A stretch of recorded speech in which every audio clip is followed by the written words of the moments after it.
అందరికీ నమస్కారం. కవిసింహ శ్రీ పోకూరి కాశీపతి గారి హరిశ్చంద్రోపాఖ్యానం 9వ భాగాన్ని శ్రీ నూతలపాటి వెంకటరత్న శర్మ గారు ఈరోజు కావ్య పఠనం చేస్తున్నారు.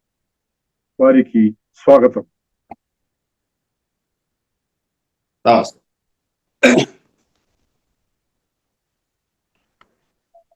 సంసారార్థితరింపమర్చులెవనిన్ సంప్రార్థనల్ చేతురో హంసశ్రేష్టతముల్ విశేషత శివోహమ్మంచునెంతేనియున్ సంసేవారతులై మదింతలదురో సాజంబుగా ఆ మహాహంసాకారుని నిన్ను గొల్తు మదిలో నత్యంతమున్ శంకరా.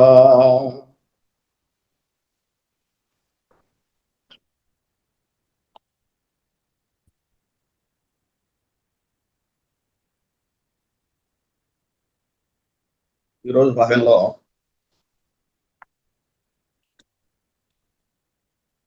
ఈ గోసంగి కన్నెలు విశ్వామిత్రునిచే పంపబడి హరిశ్చంద్రుడి వద్ద ఆయన ఆకర్షించడానికి తమ నృత్య గానాలతో అలరిస్తున్నారు. ఆ భాగంలోనే ఉన్నాం. చూద్దాం. కౌగిలినూని నీకడ చేర్చకున్న నా కౌగిలినూనగా గలనరేడా చనుదోయి నీల్గుడు చననొత్తనిది ఏల చనుదోయి నీల్గనౌ ఒగిరేడా కోరి చెక్కును నొక్కకున్నచో అలరుల కోరి చెక్కును సిరిపుమునరేడా కూడు చేత నెసంగ కొనకున్నచో నేను కూడు చేత నెసంగ కొనమురేడా నీకు సాటి గల్గునేడులనేని ఈ జగాన గాన గాన గానగాన అడిగితిని నన్ను గలయకనున్న దొరసాని నేల నేల నేల నేల నేల. ఇది చిత్రకవిత్వం అంటే. ఇందులో రెండు ప్రధానమైన అంశాలు ఉన్నాయి. దానికోసమే ఈ పద్యాన్ని మనం చూస్తున్నాం. ఒకటి, కౌగిలి నూని అనే పదం, చనుదోయి అనే పదం, కోరి చెక్కు అనే పదం, కూడు చేత అనే పదం, 4 పదాలని కూడా మళ్ళీ మళ్ళీ వాడాడు అర్థభేదంతో. పదాల విరుపులు తేడాలు ఉన్నాయి. ఉదాహరణకి కూడు చేత అంటే కూడటం చేత అని అర్థం. రెండవ పాదంలో వచ్చిన కూడు చేత అంటే తినడం. కూడు అంటే బువ్వ అన్నం, కూడు చేత అని. ఇలా అర్థభేదం. కోరి చెక్కును,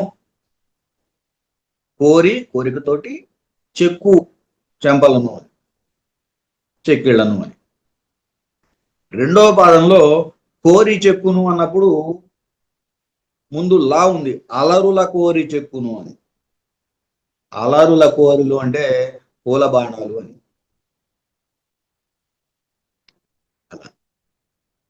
అలాగే చనుదోయి అంటే 2 కూచములు. దాని కింద ఏమంటాడు, ఏల చనుదోయి అన్నాడు, ఎట్లా వెళ్తావు అని. చనుదోయికి 2 చోట్ల 2 అర్థాలు. కౌగిలి నూని అంటే కౌగిలించుకుని. రెండో పాదంలో ఉన్న కౌగిలి నూనె దగ్గరికి వచ్చేసరికి నా కౌ గిలి నూనెగా అని. నాకైనటువంటి గిలి భయం. ఇలా పదాల విరుపులతోటి అర్థభేదాన్ని సూచిస్తూ ఈ పద్యం చెప్పాడు. ఇది ఒక చిత్రకవిత్వం, చక్కని అలంకారం.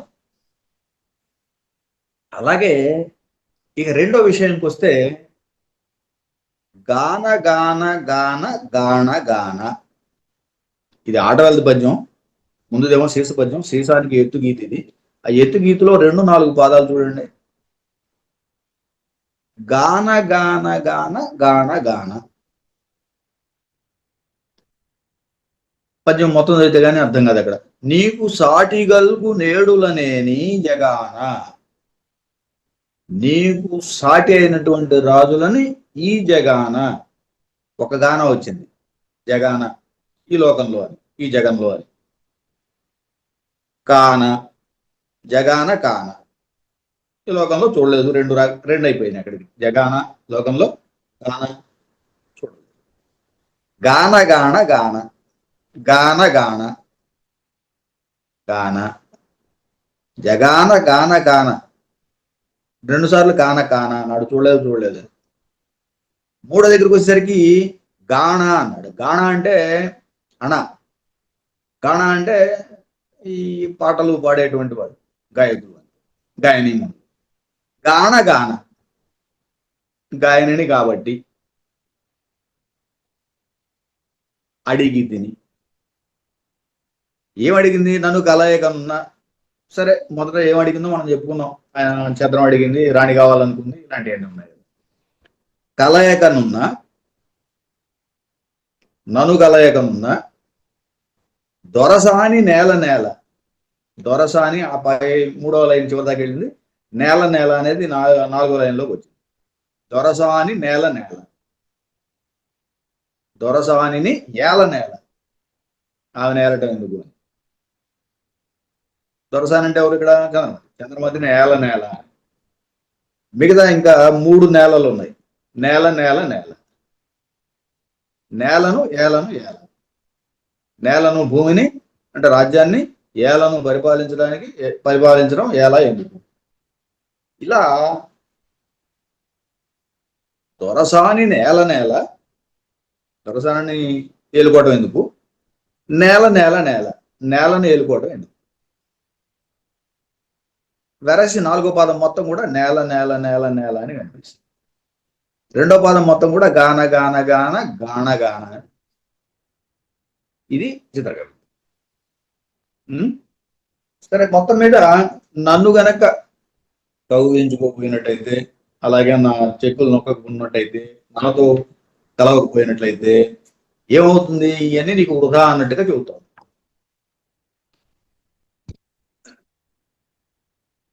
అలాంటిదే అని కనుసైగతో సొగసరైకను రైకన చక్కనొత్త. ఇక్కడ కూడా ఈ పద్యంలో కూడా కనుసైగతో సొగసరైకను రైకన చక్కనొత్త కైకొని చనం చూడజేయు తొడకోకను తొలగజేయు గోచిని సరిజేయు కుల్కు నడ చేతను కొంగను కుంగునూను చోరను నన్ను కూడా చాటునకు రాయని దాయదు. ఇక్కడ కూడా మరి చక్కని చేకరణ ప్రాస అలంకారం. 3 అక్షరాలు 4 అక్షరాలు వెంటనే పలకడం, అర్థభేదంతో చెప్పడం. సొగస రైకను రైకన, సొగస రై కను రైకన. అలాగే కుల్కు నడ చేతను కుంగును. అలాగే చాటునకు రాయని డాయజూతం. రాయని చేతను రైకను.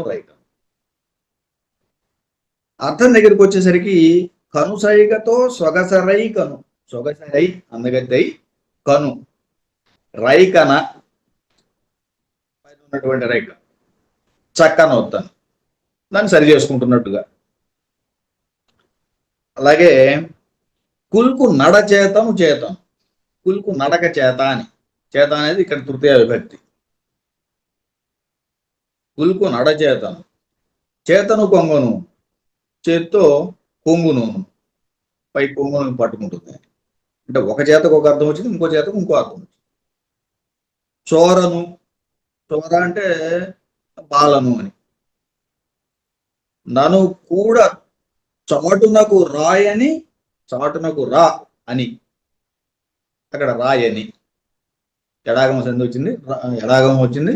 సంధి అనకూడదు నిజానికి ఎడాగమాన్ని. రాయని, రాయని అంతవరకు మొదటి రాయనికి. రెండో రాయని అంటే రాయడు, రాజు. రాయని రాజు దగ్గరికి రావడానికి ప్రయత్నం చేస్తోంది.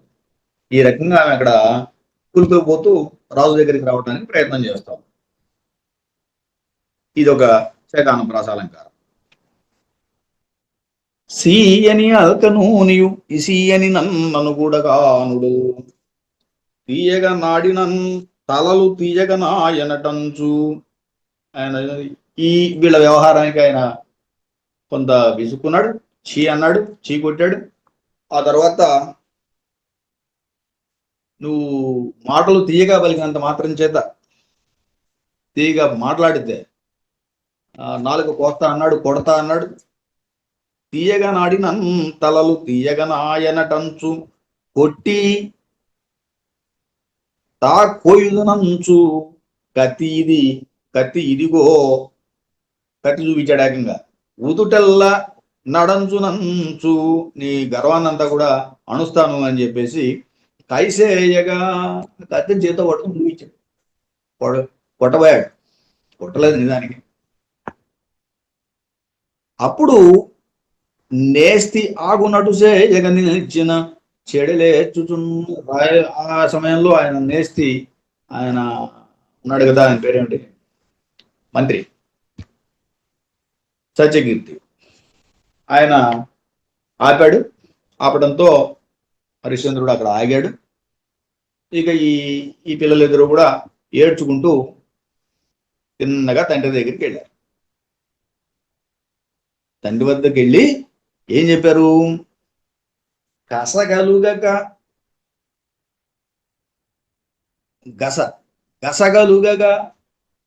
తెలుగు చక్కగా చూస్తుంటాం కదా, పరిగెత్తున్నప్పుడు వచ్చేటువంటి ఆయాసాన్ని గస అంటూ ఉంటాం. గసగలుగగా అంత వేగంగా పరిగెత్తి వెళ్ళారు పాపం. వెళ్ళి తండ్రి కడకేగి విశ్వామిత్రుడి దగ్గరికి వెళ్ళారు. దద్దులు కట్ట నట్టే కొట్టే తిట్టే నెట్టే. మళ్ళీ ఇక్కడ దిత్తటకారం రెండో పాదం మొత్తంలో ఉద్యమ ప్రాస. దద్దులు కట్టేటట్టుగా, అట్టే కొట్టే తిట్టే నెట్టే. అయ్యా ఆయన కొట్టాడు, తిట్టాడు, నెట్టేశాడు మమ్మల్ని అక్కడి నుంచి. పొడయుడన్న రాజు ఇట్లా చేశాడని చెప్పి గాది కొడుకు కనలుచు. ఆయనకు వెంటనే కోపం వచ్చింది. అసలు ఆయనకు కోపమే ముక్కు మీద ఉంటుంది. కోపం వచ్చిన తర్వాత ఆయన ఏం చేశాడు? తలనూచి ఏచి లేచి దాచి చూచి. ఇక్కడ కూడా మళ్ళీ ఈ 4వ లైన్లో మొత్తం అనుప్రాస, ఉచ్చనప్రాస.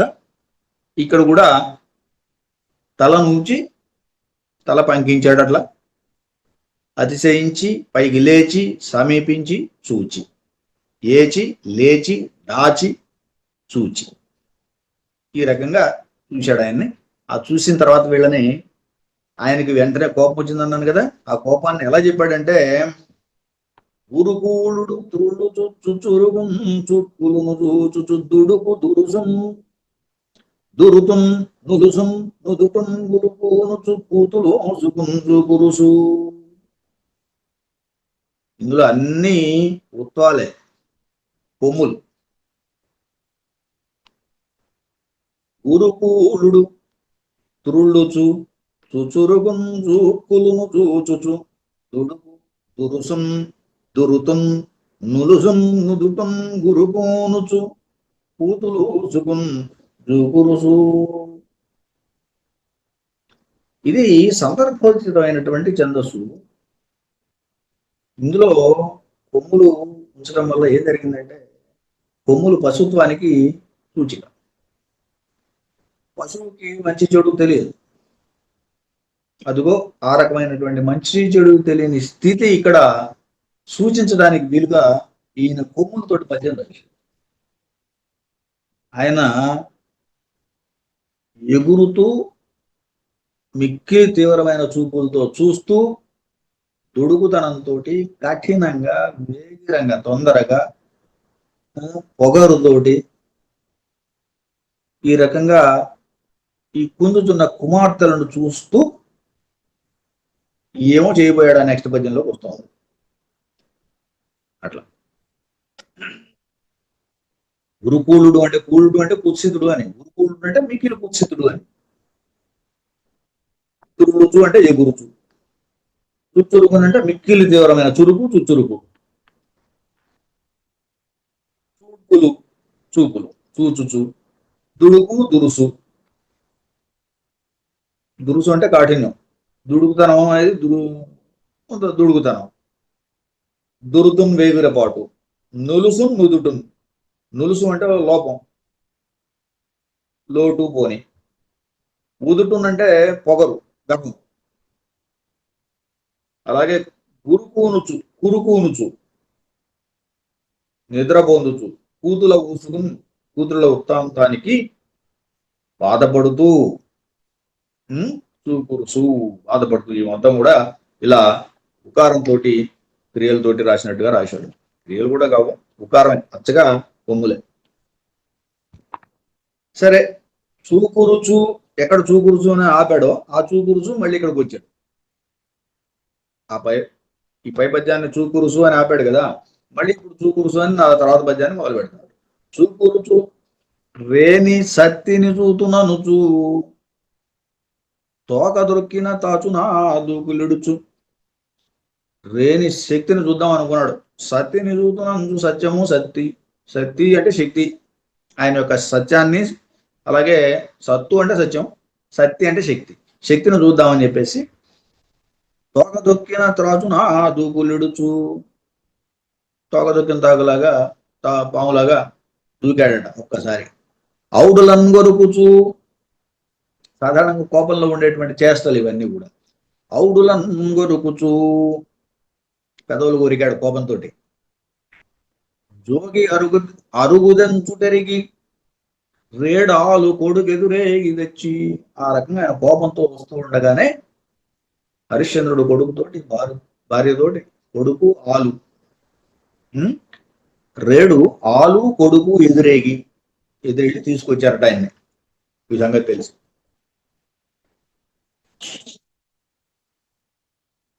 నెన్నుదురు కాళ్ళనిడి రుసి నెన్నుదురు జోహారటం చునసగనహ. తన్నెదురు జానలేడని తన్నె దురుసుతోడ రేణితల జోగియటం. ఈయన వెళ్ళి చక్కగా ఆయన కాళ్ళ మీద పడి నమస్కారం చేశాడు. నమస్కారం చేస్తే, ఆహా పెద్ద జాణ వచ్చాడయా అని చెప్పేసి కాలుతో ఒక తమ్ముడు అన్నాడు. నెన్నుదురు జోహారటం చునసగగా, నెన్నుదురు పాల భాగం పాదాల కంటేటట్టుగా అంటే తలతోటి కాళ్ళకి మొక్కాడు. తన్నెదురు జానలేడని, తను ఎదుర్కొనేటువంటి జానలేడనే ఉద్దేశం విశ్వామిత్రుడు. అందుకే అంత కోపంతో తన్నెన్ దురుసుతోడ రేణితల జోగియటన్. ఆ జోగి మహర్షి రేణి తలను తన్నాడు కోపంతో, దురుస్తాను. తన్నగా జోగిగా ఆలు చేతకొని, ఆయన కాలు ఈయన చేతిలో పట్టుకుని, విశ్వామిత్రుని యొక్క కాలు పట్టుకున్నాడు చేతితోటి. పట్టుకుని రాజు నొచ్చెనని ఒత్తుచును. అయ్యో నన్ను తనడం వల్ల నీ కాలు నొచ్చిందేమో అని అంటూ కాళ్ళలో పొత్తుతున్నాడు. నీకు కచ్చగలుగన్ ఎగ్గులు ఎన్నడం నొచ్చి తినేనటన్నా. నీకు కోపం కలిగేటువంటి తప్పులు నేను ఇప్పుడు చేశాను. కంట కణకులు రాలరాదండగనియే. ఆ మాటకు విశ్వామిత్రుడు కోపం వచ్చింది. కంట్లో నిప్పులు రాలుతున్నట్టుగా రాదంట గనియే, రాదంట రాజధాని. ఏమంటున్నాడు? అడుగొక్కటేనా. ఆయన మొత్తం ఏకరువు పెట్టాడు. ఆయన అన్ని కల్పించినయే కదా, కల్పించినవన్నీ వరుస పెట్టి ఏకరువు పెడుతున్నాడు. అడుగు ఒక్కటేనా నా ఎడలెల్లా నొచ్చే ఈ తీరున దండునగాన జరనేల. ఒక్క అడుగు నొచ్చలేదయ్యా, కాలే కాదు నొప్పి కలిగింది, వడలల్లా నొచ్చాను, శరీరం అంతా కూడా నొచ్చింది. దేనికట? నీ ఈ తీరు దండునగాన జరనేల. సైన్యంతో నువ్వు అసలు అడవికి ఎందుకు వచ్చావు? ఈ అడవికి ఎందుకు వచ్చినట్టు సైన్యంతో? చేరితో కాయల జట్లను చూచు చిల్క కోయల కూటును కూల్చనేలా. వచ్చావు బాగానే ఉంది, వచ్చిన తర్వాత ఊరుకున్నావా? చెట్లని చేమల్ని అన్నింటినీ కూడా కదిల్చావు. పైగా వాటి మీద ఉన్నటువంటి పశువులు ఉన్నాయి, చిలుకలు, కోయలు, అని. వీటన్నింటి కూడా నువ్వు ఊరుకున్నావా? కూల్చావు. చేతితో కాయల చెట్లను చుచు చిలుక కోయల కూటును కూల్చనేలా. కూల్చితో సరే కూల్చావు, అంతవరకు ఆగేవా? పోనీ ఆగలేదు. ఏం చేసావు మళ్ళీ? ఏ సాకు కొనుచున్నా, నే సాకు కొనుచున్నా అంటే పెంచుకుంటున్నా. సాకుడుకు అన్నాడు కదా, నాకు సాకటం అంటే పెంచుకుంటు. నే సాకు కొనుచున్న జింకను తూలించనురికించి తోలనేలా. జింకను కల్పించాడు కదా, ఆ జింకను ఎండబడి తరుముకుంటూ వస్తేనే కదా ఇక్కడ దాకా వచ్చాడు ఆయన. కాబట్టి ఆ జింకను నేను పెంచుకుంటున్నాను, అట్లాంటి జింకను నువ్వెందుకు తరుముకుంటూ వచ్చావని. తోలితో సరే ఆ రకంగా తోలుకుంటూ వచ్చావు, బాగానే ఉంది. నాదు కూతులకు తొయ్యలులను తిట్టి దద్దులు గట్ట కొట్టనేలా. సరే ఆ కూతురుని పట్టుకొని కొట్టడం ఎందుకు? దద్దులు కొట్టేటట్టు కొట్టావు. నిజంగా కొట్టింది లేదు, పెట్టింది లేదు. అక్కడ ఏమైంది? ఆయన కొడతానని బెదిరించాడు, ముందు కత్తి తీసాడు అంతే. ఇంతలోకి మిత్రుడు ఆపాడు. కానీ ఇక్కడ ఈయనేమంటున్నాడు? తిట్టి దద్దులు గట్ట కొట్టనేలా ఎందరో నా యునికి కానయందు తిరిగి. చనరే, ఇదిగో నేను ఉన్నటువంటి నా ఉనికి కానయందు, నేను ఉన్నటువంటి అడవిలో ఎంతో మంది వస్తున్నారు, పోతున్నారు, తిరుగుతున్నారు. ఇలా గుణ చేసిరే, ఈ రాగా చేసావా జానటి? నిన్ను గిత తత్తడి చాడు దాగి నన్ను గూల్తూ. గిత తత్తడి చాడు నన్ను, గిత్త తత్తడి అంటే గిత్త వాహనంగా కలగటం, అంటే ఎద్దు వాహనంగా కలిగిన వాడు శివుడు. శివుడు మాటను దాగినా సరే కూల్తున్నా నేను దునెదారి జడదారి కనియే గీలిన. అప్పుడు భయంతో, గీలి అంటే భయం, గీలిన భయంతో జడదారి కన్నాట దునెదారి రాజు.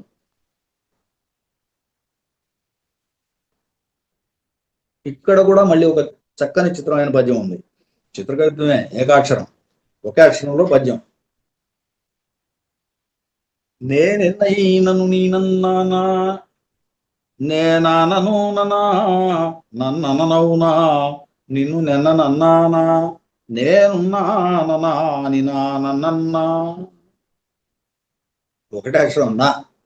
ఈ నా అనే అక్షరంతో పద్యం మొత్తం కంద పద్యం నడిచింది చక్కగా, ఏకాక్షర పద్యం.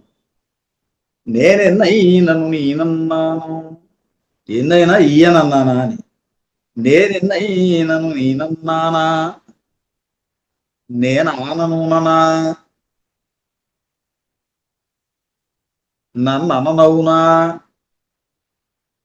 అంటే విడగొట్టుకు చదువుతుంటే కొంత అర్థం అవుతుంది కదా. నన్ను అననవునా, నన్ను అనడం న్యాయమేనా, తగునా అని. నిన్ను నిన్ననన్నానా, నిన్ను నేనేమన్నా గణించనన్నా, లెక్కించనన్నా అంటే నేను తేలిక తీసుకుంటున్నాను, నేనేమి చేయటం లేదు కదా అని. నిన్ను నిన్ననన్నానా, నేనున్నానన్నా అని నన్నన్నా, నేనున్నానన్నాను.